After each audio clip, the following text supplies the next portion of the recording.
It was by some measure the most excruciating prime ministerial podium moment in living memory.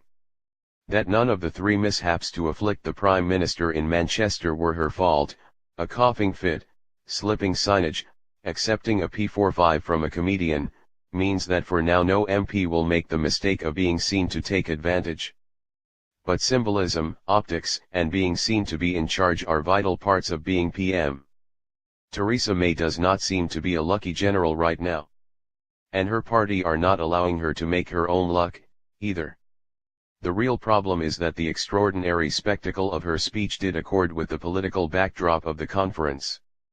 A showcase designed to amplify the authority of a leader, and on this occasion to help a relaunch after the disastrous failed election gamble, only served to echo the very real political pain of the conference.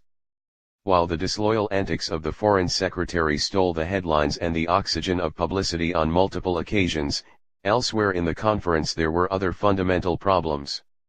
MPs responded to the disruptive behavior of Boris Johnson in undermining a leader who needed to assert herself by getting furious with him. Cabinet ministers were not shy in communicating their desire to humiliate him. Backbench MPs told him exactly what they thought to his face, on the conference circuit. Other ministers counterplotted, telling each other, "We've got our red lines too."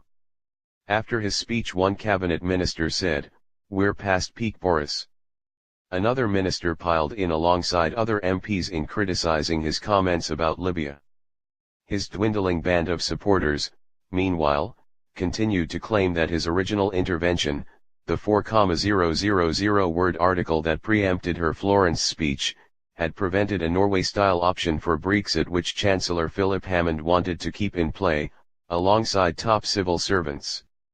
Away from the newspaper front pages and the cameras, however, the conference has galvanized a coherent cross-section of liberal Tories on the left of the party.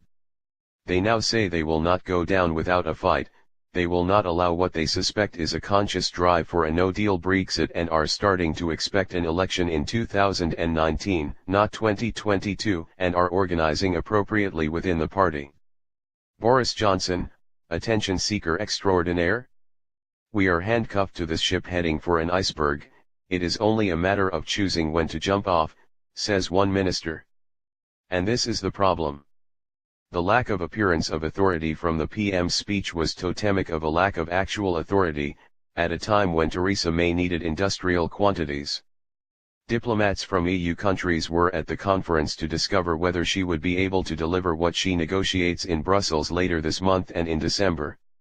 Instead, those diplomats witnessed repeated conference references to World War II. The German broadsheets communicated back to Berlin headlines about the self-destruction of Theresa May. As eyebrow-raising was the fact that the Chancellor asked business leaders to put their hands up if they had attended the Labour conference, and warned them not to collaborate. Quietly, the bemused donors to the party, which now sees a concentration on Brexit supporters, have told bigwigs they expect a new face from the younger generation to fight the next election. The whole point of Florence was to draw a line under Brexit to help the PM reassert her domestic policy programme. The point of Manchester was to reassert her authority in cabinet and in her party before heading to Brussels as a leader with the political capital to elicit a compromise. That has not happened. The speech was never going to be easy, containing as it did an upfront apology to activists for the election gamble shambles. The mishaps would not have mattered for a PM that had not actively disposed of David Cameron's majority, or for a PM with a less gargantuan and divisive task as the Brexit negotiation. But that is her situation. Importantly, though ministers are still far more furious at Boris Johnson, some are quite uncomfortable at the actual content and coherence of the speech. A defense of the free market, which had energy price controls and state house building at its core. It is a maneuver that a leader with verve, vision, and authority might have been able to sell. But it seems to be, for them, the same goods that were on offer in June, and not the way to defeat a resurgent left-wing populist Labour Party.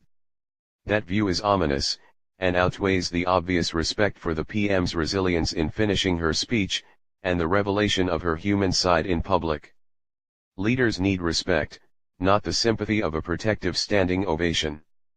Everything needed to go right at the conference and at the speech, to pull off the political equivalent of landing a spacecraft on a dangerous asteroid. It is difficult to imagine much more that could have gone wrong. It will not end this premiership. But Manchester confirms that she will not fight another election, and in blowing the lid of the depth of internal divides, increases the chance that moment will come sooner than expectations.